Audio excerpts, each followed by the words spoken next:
Hello everyone. We, the Group 6, are going to present a business case, and the company which we have chosen is Suzuki India Limited. I, Anuj Kumar Rajput, along with my two colleagues, Prithvi Mehta and Anuj Tripathi, are going to cover it. Next slide. Now, coming towards the company overview, Suzuki India is an automobile manufacturing company which is headquartered in New Delhi. The company has a network of more than 3,000 dealerships and the service centers across India.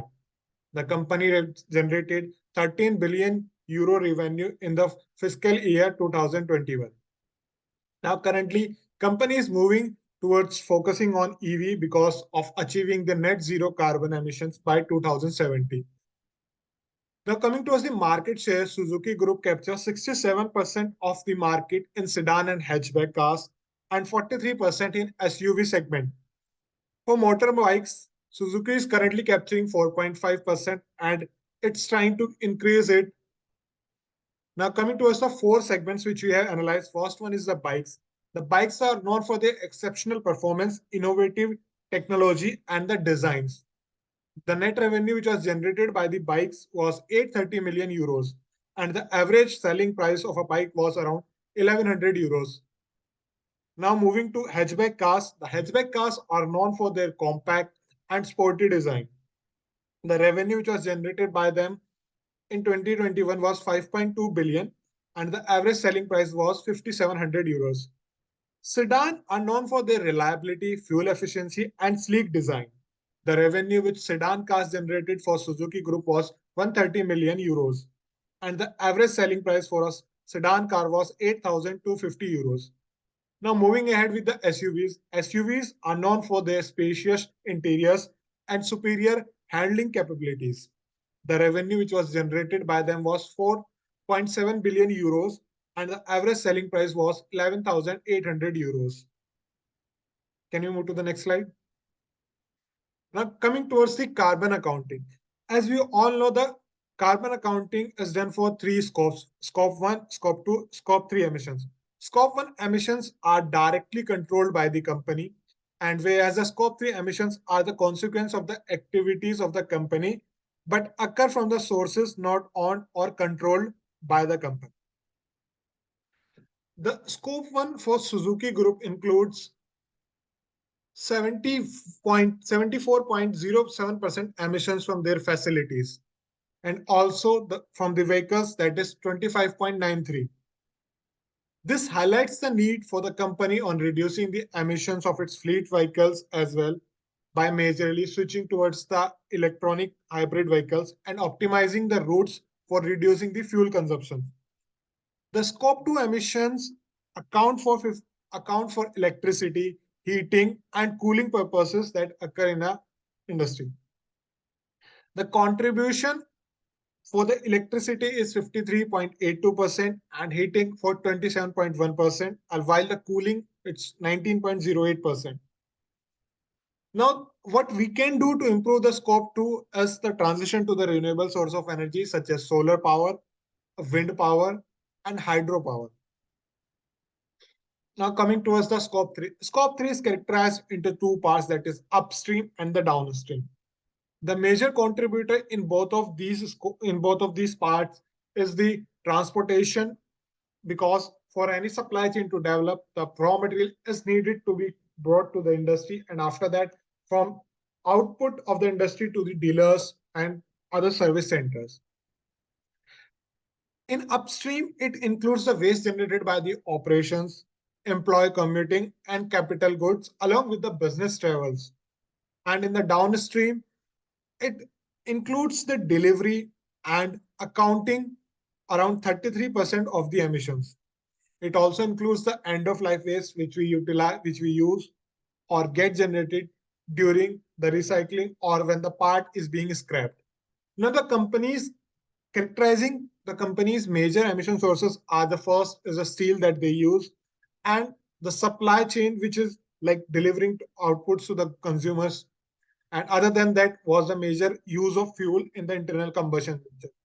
So each scope has its importance, but considering the Suzuki case, scope 3 is most important because it constitutes 85% of the total carbon emissions. Now, coming towards the conclusion or the actions which we can take, the development of the EV vehicle is at utmost important because on an average, there is 30% reduction in the carbon footprints of a normal electric car as compared to internal combustion cars. Other than that, Indian government is currently focusing on fuel blending, and so the Suzuki group should also focus on increasing the engine performance. Next slide, please.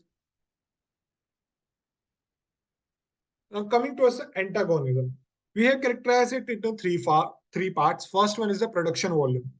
As we all know that India is a growing market, and so the demands of the cars or the vehicles is continuously on an increasing trend. Maruti Suzuki Group has been focusing on decreasing the water consumptions, but in the recent years, they could not achieve it. For example, like their target of dry washing 6.9 million vehicles and the saving 656 millions of water, instead, they increased their consumption by 5%. Other than other than that was increased CO2 emissions in motorbikes. CO2 emissions needed to be controlled each subsequent year with further development. But in the case of Suzuki, due to its design and innovative technologies in the engine performance, there is an increase in CO2, and which is being found in the sustainability report too. That is, they are having an 3% increase in emissions if you compare 2018 to 2019. Now coming to the second part, antagonism to assets and investment. Suzuki Group has been doing investment in the WIS series group. The WIS series group mainly focuses on having persons with disabilities so as they can use their vehicles on their own. So like it has increased the complexity of its cars, and ultimately the life of the vehicle has decreased over the time. So it's the investment which has not been up to the mark on which the target it was set. Other than that was the investment in renewable energy. For example, like EV investment of 10,400 crores INR has been given to the company. And also the company shift towards the EV is not up to the great extent, because we can certainly see that Tata groups have already launched their EV vehicles while Maruti Suzuki Group is still working on. The third one is the antagonism. Three, innovation. It is the EV Suzuki Group is focusing on hybrid vehicles in 2012, but ultimately there's a certain definite change that we will directly move from internal combustion engines to the direct EV vehicle. So during this period, the work on the hybrid vehicle has not given the successful products. Other one is the recycling material. Using bio-based plastics in the car, which is constructed from the renewable material like wood or agriculture, was the main thing which they incorporated, but it has ultimately resulted in the less sustainability and also the less reliability of the sheets that were used for the outer body of a car. Next slide. Thank you, Anuj. So I'll be Prithvi, and I'll be taking over the strategy of climate change that Suzuki Group has undertaken. So Suzuki Group aims to reduce its 50% of carbon emissions by 2030, which is a lofty goal. And as we go ahead, we will see how it is not being able to achieve that.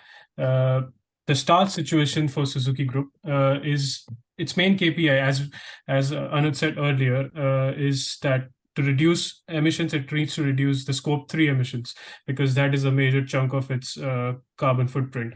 So there are three main KPIs. Suzuki Group plans to reduce per kilometer emissions of its cars, also reduce the scope 3 emissions, and also it wants to measure per euro revenue that it generates, how much emissions it is going to undertake. So three main actions that the company strategy proposes is to introduce. So first one is to introduce more hybrid and electric vehicles in its product portfolio. It also hopes to have an impact, major impact, by switching to hybrid and EV vehicles from traditional internal combustion engines. Suzuki Group also wants to transition to renewable energy sources and also implement energy efficient practices and technologies across its businesses. And the action 3 that Suzuki Group proposes is to promote use of public transportation and car sharing services for its employees and their extended family. It aims to reduce the scope 1 emissions that immediately it generates by this. So to the success that we have from these actions would depend on various factors. As earlier stated, that bike emissions have increased because there was a market demand for bikes which increased, and Suzuki Group had to focus more on production volumes and not on refining their design. So their market objectives and the business objectives certainly do not align with their climate change strategy.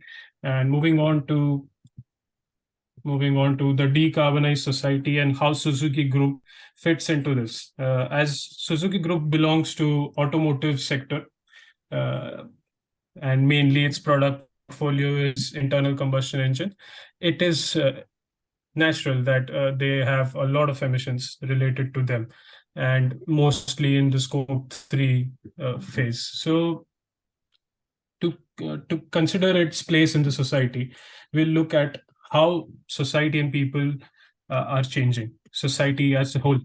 So many countries have signed to the Paris Agreement and are committing to change to more efficient and carbon neutral modes of transport. There are multiple mobility strategies implemented. There is a revolution in the automotive industry. And in this, Suzuki Group is not a forefront runner, to be honest. It is moving at a average pace. It's investing in EV and hybrid vehicles, but there have been production delays. There have been multiple factors at play, and they are coming up with the vehicles as fast as they can. Now coming to potential CO2 reduction from the energy mix. So as the world moves towards a more carbon neutral world, there will be biofuels which will be introduced. There certainly EVs are becoming very prominent. The Suzuki Group has not adopted it. It is working towards it. It has not yet launched it. Suzuki Group also is transforming to reduce its emissions by 50%, implementing circular economy. It is also educating its users to have sustainable scrapping method and end of life policies for its vehicles. So the recommended actions that Suzuki Group needs to undertake on the internal company-based policy is the development of hybrid and electric vehicles. It also needs to undertake waste reduction and also make efficient design changes that increase efficiency of its product. It also needs to make changes in its upstream, that is sourcing materials, change in its production, procurement policies, and also promote sustainable practices on its suppliers. And I would request Anuj to take care of downstream and other activities. Thank you, Prithvi. Now coming back to downstream, backward integration with service centers is necessary to avoid redundant processes. Basically, backward integration is a business strategy which involves a company owning or controlling its supply chain or distribution channels. Currently, Suzuki is not controlling its supply chain and distribution channels as there are different vendors for it. So in this particular case, the company is seeking to integrate with service centers in order to avoid the duplication of certain processes. Technical education on the end of the life of the products to promote sustainable usage. They need to educate their customers regarding the decision they need to take at the end of their life cycle of their car to enhance sustainability. Others, electric vehicles and hybrid vehicles, as we have been going through presentation, it's very critical and it's current and it is in correct state of development. Improving fuel efficiencies of internal combustion engines is necessary to reduce emissions. Using alternative fuels like biofuels and low new carbon fuels is necessary to avoid the certain emissions that comes from using regular fuels. Sustainable manufacturing and the increase of use of public transportation. Thank you, Prithvi. So now emission trajectory. So we have company has a level 3 rating, meaning that although its goods and services benefit the society, but they also have a high environmental cost that has to be addressed right away. Largest contributor to emissions are transportation and delivery, basically scope 3 upstream emissions, followed by company facilities, scope 1 emissions, and purchased electricity, scope 2 emissions.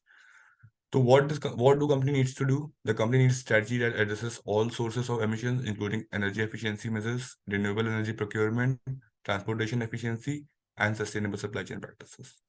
Now emission trajectory. So here we have categorized major actions and the impact of their what the impact the actions would have. So EV and hybrids have a high impact. Change energy sources have a basically shifting to renewable energy sources. They will have a moderate impact. Habit changes, increase of use of public transportation and car sharing services, low impact. Operational changes, implement energy efficient technology in operations, moderate impact. And supply chain improvement, basically reducing emissions from supply chain will have moderate impact. Next slide, please.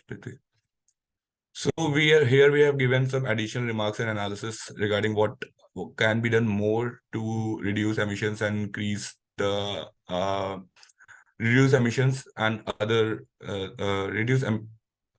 other things.